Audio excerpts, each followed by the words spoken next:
Panterafinds Forest Ranger trapped in trap. What she does next shocks the world. The light rain blurred the clearing's contours and made the metal shine like a freshly washed blade. The ranger was trapped by the leg, compressed by the iron jaws of a poacher's trap, blood running down in timid lines and mixing with the mud until it became a dark watercolor. With each breath, the forest seemed to advance a millimeter, as if the trees wanted to witness the outcome being written there. The shattered radio let out useless crackling sounds. The vest weighed like a sodden stone, and the air smelled of oil, iron, and crushed leaves. Plastic bait, broken branches, and boot prints composed a mosaic of recent violence. The man tried to move his body to relieve the pressure, but the gears bit deeper, returning the pain like subterranean thunder. The canopy hit a low sky, stitched with clouds, and the wind carried noises that didn't belong in the forest.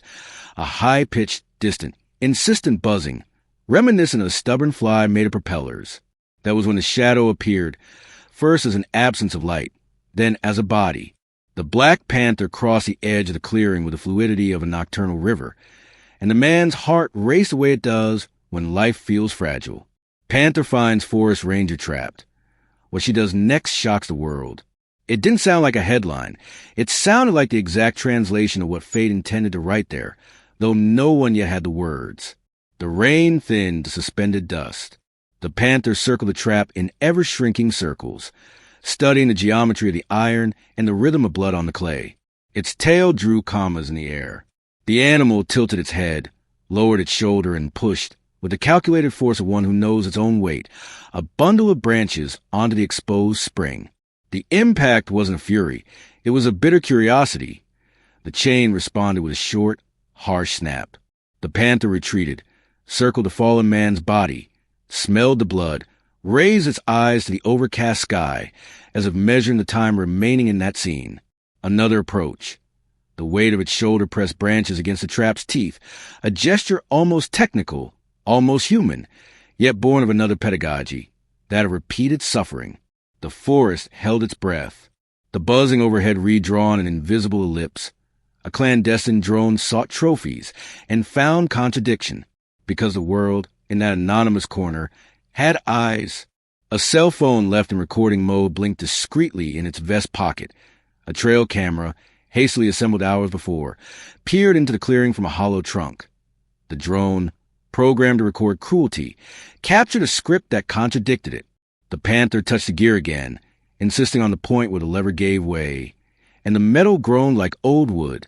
The guard's body arched in a reflex that mixed hope and pain, and the forest seemed to lean in to hear better. On the other side, the road spat out illegal tires.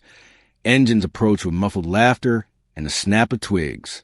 The gang was coming to reclaim their own theater and end the scene with a gesture that would cancel out questions. The feline raised its head, read the direction of the footsteps, and returned to work with silent urgency. A trickle of mud ran under the trap's foot and loosened the millimeter-thin setting. The water, ever patient, did the work that haste denies. The guard shifted his weight to the less cruel side, his breath shallow, his face pale beneath the rain's paint. The drone dropped 2 feet, curious and blind to the meaning of what it saw. The panther dug its claws into ground to gain traction, pushed again, and the spring responded, first resistant, then resigned. On the edge between panic and lucidity, the forest sent back signals. A flock of thrushes broke the silence. The snap of a second spring crossed a clearing. The reserve biologist, miles away, stared at a radar that flickered on and off without rhythm, unable to pinpoint coordinates. The feline insisted against any simplistic manual. There was no pact or planned miracle. There was a concatenation of wounds, memories, and instinct. The smell of iron brought back memories of ancient traps.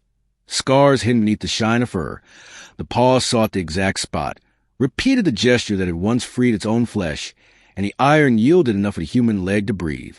The body responded with tremors, an involuntary joy that knew no name. The panther retreated 2 meters, assessed a line of entry through which the men would emerge, and assumed a guard position, spine arched, muscles tensed, body positioned diagonally to widen the barrier. There was logic in that calculation, not the spectacular logic of documentaries, but the austere mathematics of survival, which recognizes in the smell of oil the promise of pain, and in the proximity of voices the probability of death. The rain stopped like a cloth ripped from a window, and for a moment the sound of the engines faded. Enough time for hope to reorganize the margins. The cell phone continued recording unknowingly. The trail camera captured unexpected angles, and the drone, helpless, accumulated evidence against its pilot. The wind shifted, pushing the scent of blood in the opposite direction of the hunter's path. The leaves tinkled like small coins, and the light, though dim, found the glow of the black back. The creature advanced again, not to attack, but to seal a different narrative. Its snout, constellated with droplets, sniffed the chain. The paw found another lever, and the metal creaked in a note that sounded somewhere between pain and relief. The imprisoned leg gained millimeters of freedom, millimeters that, in anatomies and destinies, can mean centuries. The ranger sucked in air as if emerging from a dive. His skin regained color, his vision regained shape, and his head weighed less heavily on the earth. The forest itself seemed to agree with the role reversal. A squirrel froze halfway up the trunk. 3 deactivated traps glistened like wet relics. The smell of stale gunpowder betrayed haste and carelessness. The engines, now closer, barked dry orders. Laughter gave way to method. A shadow fell at the edge of the clearing. The panther lifted its chin, measured distances and risks with science beyond words, and held its ground. The moment that came belonged to the world. The cell phone recorded a black body defending a human body. The trail camera archived a gesture with no simple translation, and the drone memorized its own shame.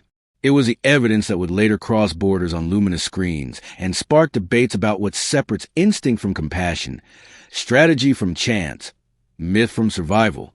But there was no ready-made narrative there, only the rawness of the event. The panther held its gaze into the void from which the men would emerge, like someone holding a door shut with their own weight, and waited for force to attempt to correct a mistake made by human hands. The guard's breathing stabilized to an imperfect rhythm, enough for him to regain control of his body. The iron no longer dug in with the same appetite. The skin found its limits, and the pain, though firm, now felt like a map with exits. The clearing breathed with it. The mud absorbed the last drops. The canopy filtered a pale light, and a flock of swallows streaked the sky like hurried signatures.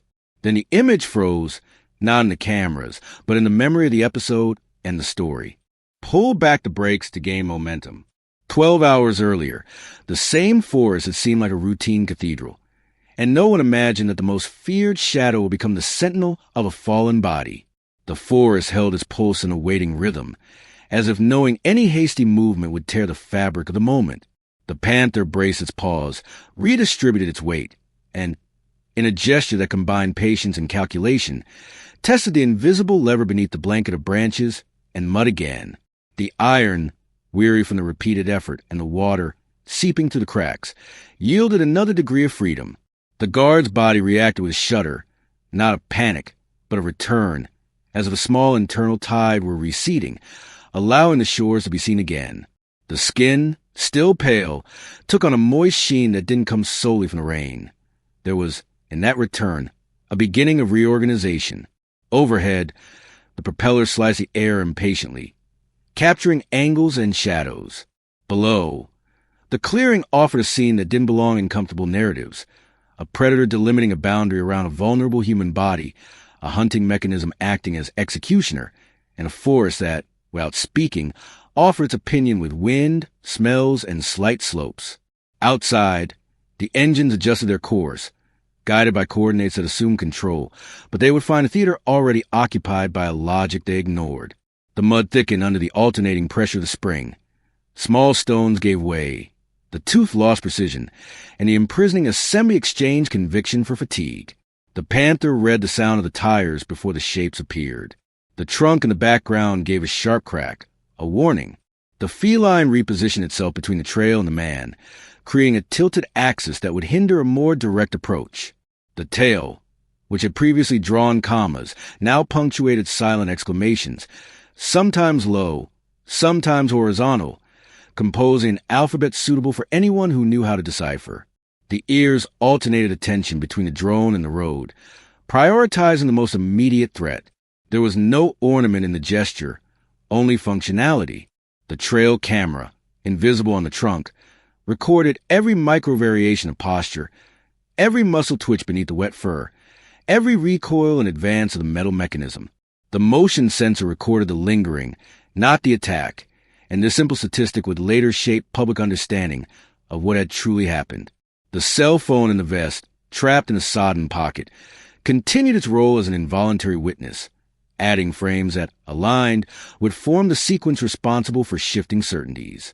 The guard breathed more deeply, and this increase in amplitude was enough for the blood to circulate at a less erratic pace.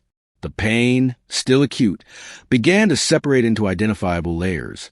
One burned the skin, another throbbed in the muscle, another bit into the bone. The brain, freed for a few seconds from the brutal barrage of shock, mapped the body's position, calculated the possible foothold, estimated the risk of a lateral movement. The moment didn't call for heroism. It called for precision.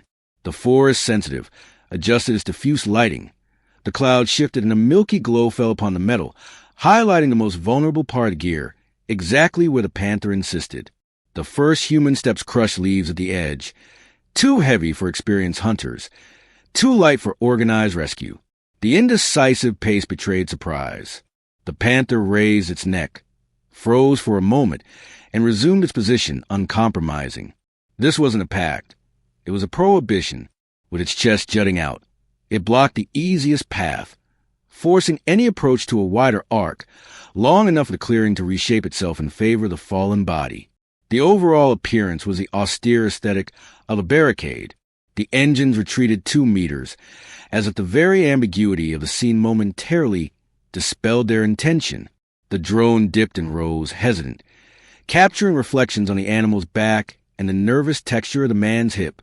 The rain returned in space drops, enough to further lubricate the joint. The mud, an unintended ally, loosened in a wisp, dislodging a larger grain, and opening space for the spring to relax another centimeter. The imprisoned leg used the gift sparingly. A minimal shift of weight, a subtle expansion of the knee, a relief that didn't free, but taught direction. On the other side of the forest, a distant siren hinted at the possibility of a second audience, one arriving with protocols and paperwork. The news, in the form of timid alarms, was beginning to circulate, but center stage still belonged to the forces that don't obey clocks. The feline moved its hind paw as if driving an invisible stake, gaining traction, and once again pushing the composition of branches and mud against the critical point. The iron groaned, resigned, and the mechanism accepted a new, less lethal internal arrangement. The dynamic shifted from absolute imprisonment to negotiable imprisonment. The clearing, absorbing this transformation, also changed its sound. The birds resumed short notes. The leaves touched on a whisper not present since the episode began, and even the drone, for a second, seemed louder than threatening, as if the machine itself recognized without understanding. On the road, disordered footsteps became methodical. The initial observation restored method to onlookers, and method, inevitably, would invite confrontation. The panther did not move. Within the dark gaze, the fixity was not anger, but calculation. In the column's design, the tension was not exhibitionism, but engineering. The climactic setup was complete. The human body trapped but partially relieved. The predator on guard, not attacking. The hunting apparatus exposed in its cruelty. The arrival of potentially hostile and potentially life-saving witnesses. The cameras, official and clandestine, lined up by chance and necessity. What would happen next would no longer belong solely to those involved and would occupy, for hours and days, distant screens and consciousnesses. The forest, which never writes captions, had already completed its part, delaying the damage, redeploying forces, imposing a pause and predictable script of violence. At the edge, the vegetation parted. Silhouettes emerged like cutouts. The panther held the axis. The guard held his breath in caution. The metal mechanism, in humiliation, creaked one last time. The image, ready to cross borders, crystallized into a picture beyond quick explanation. The thread of continuity that linked old wounds, human carelessness, and the silent resistance of the environment closed the circle of the present. To understand how the most feared shadow was summoned to the role of sentinel, and how the cruel mechanism was forced to negotiate, one would have to open time as one would open a tree trunk and examine its rings. 12 hours earlier, The edge of the forest revealed muddy boots, camouflage pants, and impatient gestures, as if haste could correct the flawed choreography. The first step shattered the fabric of silence and spread an acrid scent of fear. The panther, without yielding an inch, expanded its shadow with its body diagonally, its back arched, and its head aligned with the axis of approach. There was no challenge, only a warning. The drone executed a brief dive, returned a metallic glint from the traps. Teeth and rose again, undecided between the spectacle and guilt. The trail camera, fixed like an eye on the tree itself, recorded the moment all the forces positioned themselves. The wounded, the unexpected guardian, the intruders, the tired gear. The air gained density. As if the clearing began to filter who had the right to enter, the steps retreated a hand's breadth, and that slight hesitation was enough for the forest to rearrange its probabilities. The rain, now in measured trickles, lubricated the last rigid joint of the mechanism. A thin root, previously compressed, expanded beneath the metal and pushed a grain of stone out of its socket. The trapped leg gained another half-centimeter. One muscle contracted, another relaxed. The body regained the size the pain had diminished. The panther sensed a change like someone listening to the snap of a taut rope loosening. The tail described a short stroke. The forepaw corrected its support. The claws scratched the ground to summon traction for the entire body. There was method in this arrangement. The same silent mathematics that allows an animal to ambush or escape now applied to the task of stopping damage. On the road, a siren approached, its sonic geometry alternating between urgency and command. The sound brought to the scene the idea of consequence, something that often arrives late. But when it arrives, it reshapes the margins. The men at the edge exchanged signals with stiff hands, uncertainty stiffening their shoulders, and the urge to dominate gave way to prudence. One of them raised his arm, not as a threat, but as if measuring distance against an unforeseen event. The unforeseen event, however, already had a shape, a feline establishing an exclusion zone around a fallen human. The contrast produced a kind of diffuse shame, the same shame that turns laughter into tense lips when reality doesn't match the script. The light shifted again, filtering through the cracks in the canopy with the pallor of a reclusive sun. This light mapped the exact path of the trap's internal levers, revealing their weaknesses as if the forest, in an act of curation, highlighted the point to be pressed. The panther followed the invisible indication, shifted its weight diagonally, converted the elasticity of its back into stable force, and pushed a bundle of branches and mud into the heart of the mechanism. The iron responded with a long wail and, defeated, opened a step of freedom sufficient for human body to find a less cruel position. It wasn't liberation, it was a breath. But the breath, in that moment, was a sign of survival. From the end of the trail came the flash of a reflective vest, followed by the deep thud of official boots. The possibility of real help appeared like a forehead unbowed by improvisation. The panther, on immediate alert, retreated 2 steps without making way, preserving its perimeter and observing the approach with that tense calm only complete animals know. The guard on the ground inhaled more cadence. His skin lost a pale glow of syncope and regained its temperature at the periphery. The metal, humiliated by its own fatigue, maintained the minimal opening that separates amputation from return.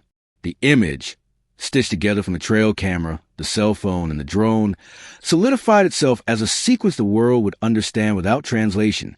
It was a scene against simplification, a testament to the fact that the forest often operates in the narrow space between instinct and precision, and that precision, when it serves life, needs no words. The siren silenced the last laugh, the official boots advanced, the onlookers froze, and for a second the entire scene seemed delicately tied together by a thread too thin to withstand any jolt. This thread, however, was born from 12 hours of small decisions that converged on the clearing, a route choice, an ignored warning, a hidden flash drive, an overgreased trap, a trail of pain the panther knew firsthand. To understand why the most feared shadow placed itself like a wall around a fallen body, why the gears gave way exactly when they did, why the community would be called to witness and judge, it would be necessary to travel back in time, open the doors that preceded the collapse, see the routine before it became news. The clearing held its breath. The plan fixed the final frame of the climax, and the narrative pulled the trigger on memory with the precision of someone who knows where the story truly begins. 12 hours earlier, The official presence cut through the indecision like a blade. Two uniforms emerged from a corridor of crushed grass, followed by flashlights and a first aid kit that swayed in time with their footsteps. The coordinated weight of the boots changed the acoustics of the clearing, imposing a count and method on a scene that until then had obeyed only instinct and resistance.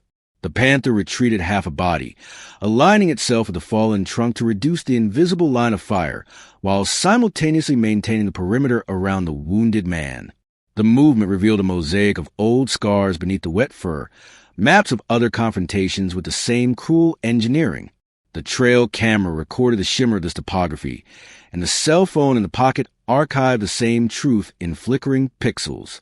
One of the uniforms assessed the trap without crossing the animal's boundary, calculated leverage angles, slipped the tip of his foot under the defeated tongue, and found the spot where the weary metal no longer knew how to bite. The rain returned in small, steady drops, lubricating the decision.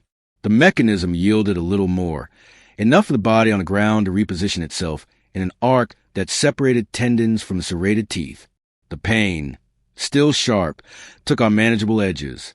The forest responded with a warmer breath, a collective exhalation reminiscent of convalescence. At the edge, unofficial silhouettes disappeared in a rapid retreat, swallowed by the trail as if they had never existed. The drone rose, lost definition, drifted away, taking with it the contradiction it intended to conceal. The recording, however, was guaranteed on two fronts: the tree's eye and the vest's improvised camera. The clearing solidified the wordless narrative that would soon cross screens, councils, and courtrooms. The predator remained motionless, not like a statue, but like a bridge between a vulnerable body and the possibility of repair. Each second thus condensed silently rewrote a manual. The siren sound died nearby, replaced by firm instructions and the choreography of opening the case, applying pressure dressings, applying a temporary splint, and releasing a garrote with precision. The iron, now humiliated, finally opened the space that transformed imprisonment into retreat. The freed leg trembled, tested support, and accepted restraint. The panther, noticing the shifting line, repositioned itself deeper into the underbrush, but without breaking its gaze, watching for human approach. The night, with its leaden light, began to gather edges, and the stage entered archival mode. Footprints, drag marks, loose screws, fresh grease, broken branches indicating routes. From the road, a second vehicle brought more people, and with it, the pressure for answers. The clearing, however, allowed itself the privilege of not responding. There was only sequence and consequence. Pain set in, sufficient intervention, multiple testimonies, an organized retreat, survival as a provisional epilogue. Before, disappearing into the dark corridor of bushes, the panther left a heavy mark on the ground that seemed like a signature. The air regained rhythm. The chorus of insects resumed its interrupted routine, and the rain, now turned to mist, hung like a curtain. The chapter's final image settled into an austere composition. The makeshift stretcher advancing along the trail. The empty trap turned sideways like a slaughtered animal, the eye tree maintaining its silence, and in the background, two bright spots disappearing as quickly as a forest heals the wounds it manages to heal. The rest of the story, still invisible in this frame, required opening the timeline and tracing the choices that made that unlikely encounter inevitable. To understand how a predator learned the map of a machine and why a network of men had to be overcome by mere inches of leverage, it was necessary to turn on the light behind the stage. 12 hours earlier, when the first light of morning dissolved the remaining fog, the clearing was no longer a stage for hesitation, but for consequence. The previous night's record had multiplied across screens and pockets, and the road that once carried clandestine engines now returned patrol cars, experts, and ordinary people in uncomfortable silence. In the center of this rebuilt board, the trap turned on its side looked like a slaughtered animal, and the deep imprint of the stretcher imprinted in the mud told, without adjectives, the story of a body that refused to yield. The panther, invisible in the first minutes, maintained its presence through clues. Fresh footprints touching the edge of the vegetation, the outline of a tail in the fine dust, the deliberate absence of noise. Nothing about it demanded a stage. Everything about it demanded reading.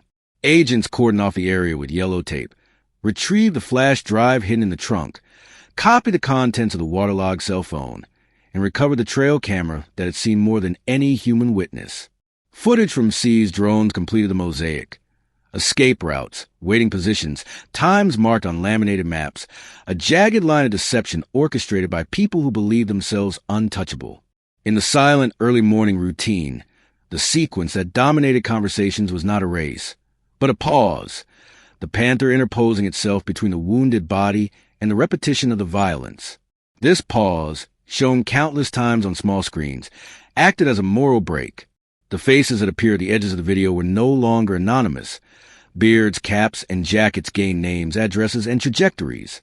In the city, the hospital received the guard with a precision that had been lacking in the forest before the siren. The doctors read the map of the leg in layers.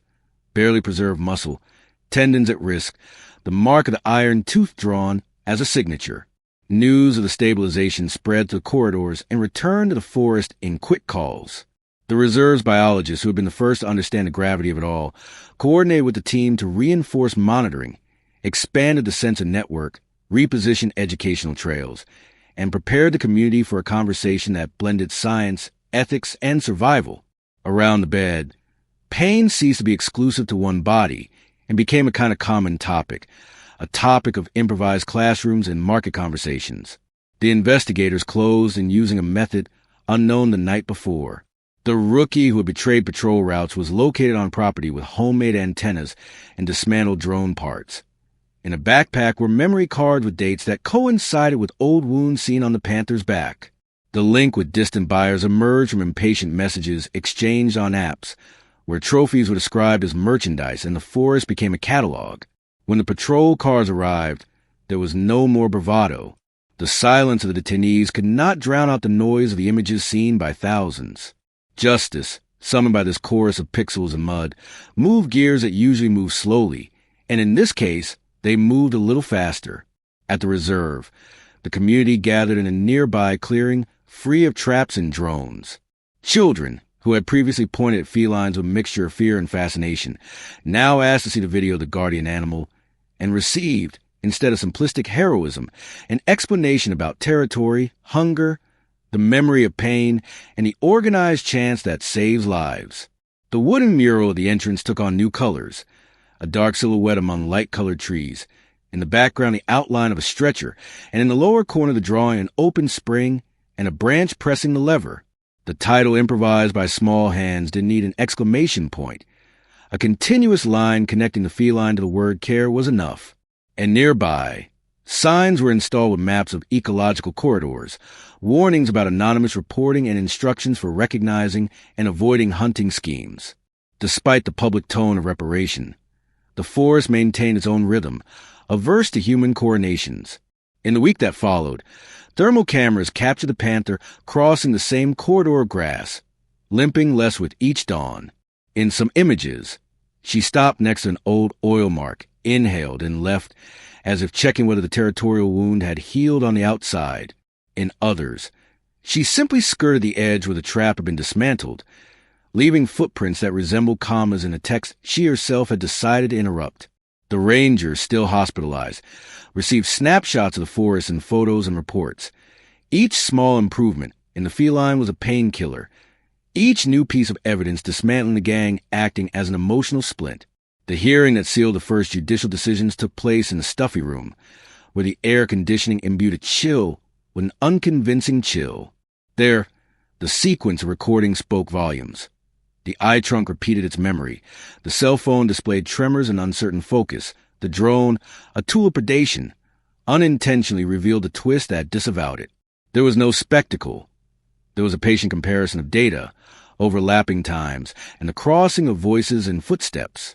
The judge, not given to metaphors, acknowledged the objective weight of a pause that has no place in penal code, but informs any reading of risk and intent. The precautionary measures were read without emphasis, and the news spread less through sentences and to the feeling that, this time, the border between jungle and city was less porous to impunity. Upon returning to the reserve, a simple ceremony aligned gesture and purpose. New radios were distributed. Patrol routes became more variable. Residents learned to identify discrete signs of traps, and shadowy spots on the map were illuminated with alternating vigils. No monuments were erected, and that seemed fair. The forest doesn't tolerate them well. Instead, a procedure pause was created, a kind of silent commitment for when speed threatens one's senses. Pause to see before wounding. Pause to remember before repeating. Pause to gather evidence before it slips into the mud. The panther's lesson, though it couldn't fit into human language, was conveyed in this brief verb. The guard stepped back onto the ground with the care of someone relearning an intimate geography. The path between the posts and the edge of the corridor seemed longer than before, but not because of the pain.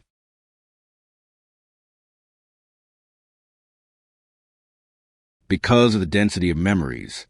Reaching the spot where the trap had bitten, he ran his hand over the beaten earth, as if checking to see if the page had truly turned. There were no new grease marks, only the oblique scar of an old furrow now overgrown with thin leaves. At the edge of his vision, two eyes reflected the low sun and disappeared, without announcement, without promise. The encounter was enough.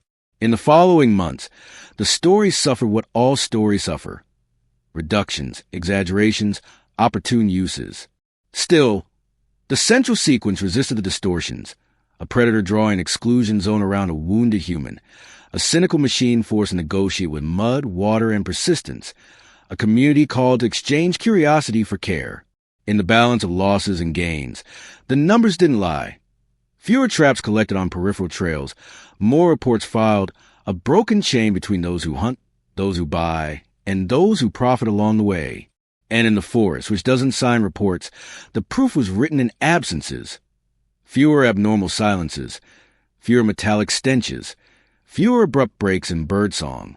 In the end, the clearing regained its original purpose, a passage of light, not a stage. The final chapter needed neither fireworks nor polished phrases. It preferred the modesty of an ordinary morning in which human steps became shorter and more attentive, and animal strides retained their right to shadow. The truth, dragged by branches, water, and stubbornness, emerged without trumpets, and that was what made it most powerful.